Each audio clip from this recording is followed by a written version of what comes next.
வணக்கம் மக்களே. நான் வந்து டாலரைசேஷனை பற்றி நான் சொல்லியிருந்தேன். இந்த டாலரைசேஷன்னா என்ன அப்படின்னா, நாம் டாலரை வச்சு வாங்கக்கூடிய பொருட்களான பெட்ரோல் மற்றும் தங்கத்தை டாலர் இல்லாமையே வாங்கிறதுக்கான முயற்சி தான் அந்த டாலரைசேஷன்.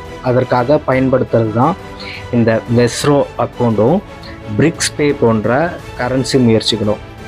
வெஸ்ட்ரோ அக்கௌண்ட்ஸ்னால் நம்மக்கிட்ட வணிகம் செய்யும் நாடுகளான ஏற்றுமதி அல்லது இறக்குமதி செய்யும் நாடுகள் நம்ம நாட்டிலேயே தங்களோட வங்கி கணக்கை தொடங்குகிற அந்த வங்கி கணக்குக்கு பேர் தான் வெஸ்ட்ரோ அக்கௌண்ட்.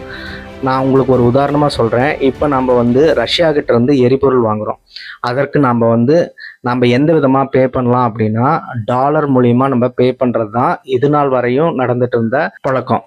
ஆனால் இப்போ ரஷ்யா போன்ற நாடுகள் கிட்ட நம்ம எப்படி பே பண்ணுறோம்னா, ரூபாயிலே பே பண்ணுறோம். நாம் அவங்கக்கிட்ட இருந்து வாங்குகிற கச்சா எண்ணெய்க்கு நம்மளோட ரூபாயை அவங்களோட வெஸ்ட்ரோ வங்கி கணக்கில் செலுத்திடுவோம். அவங்க இந்தியாவிலேருந்து ஏதாவது ஒரு பொருட்களை இறக்குமதி பண்ணாங்கன்னா அதுக்கு அவங்க பணம் தரணும் இல்லையா? அந்த பணத்துக்கு வெஸ்ட்ரோ அக்கௌண்ட்ஸில் இருக்கிற பணத்தை யூஸ் பண்ணிக்குவாங்க. யுஏஇ, ரஷ்யா உள்ளிட்ட 20 நாடுகளோட நம்ம வெஸ்ட்ரோ அக்கௌண்ட் மெயின்டைன் பண்ண ஆரம்பிச்சிருக்கோம். நாம் இறக்குமதி பண்ணுற பெட்ரோலிய பொருட்களுக்கான பணத்தை நாம் 5% பணத்தை நம்ம இந்திய ரூபாயிலேயே நம்ம செலுத்திட்டு இருக்கோம். ஆனால் டாலரோட பயன்பாடு 95% இருக்குது. அதனால தான் இப்போ இந்தியாவோட ஒரு பொருளாதார நெருக்கடி மாதிரியான ஒரு சூழல் ஏற்பட்டிருக்கு.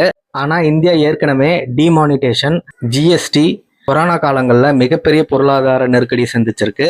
அதிலிருந்து வெற்றிகரமாக நம்ம மீண்டிருக்கோம். அதனால் இந்திய பொருளாதாரம் வீழ்ச்சியை நோக்கி போகலை, அது கொஞ்சம் ஸ்லோ டவுன் ஆயிருக்கு.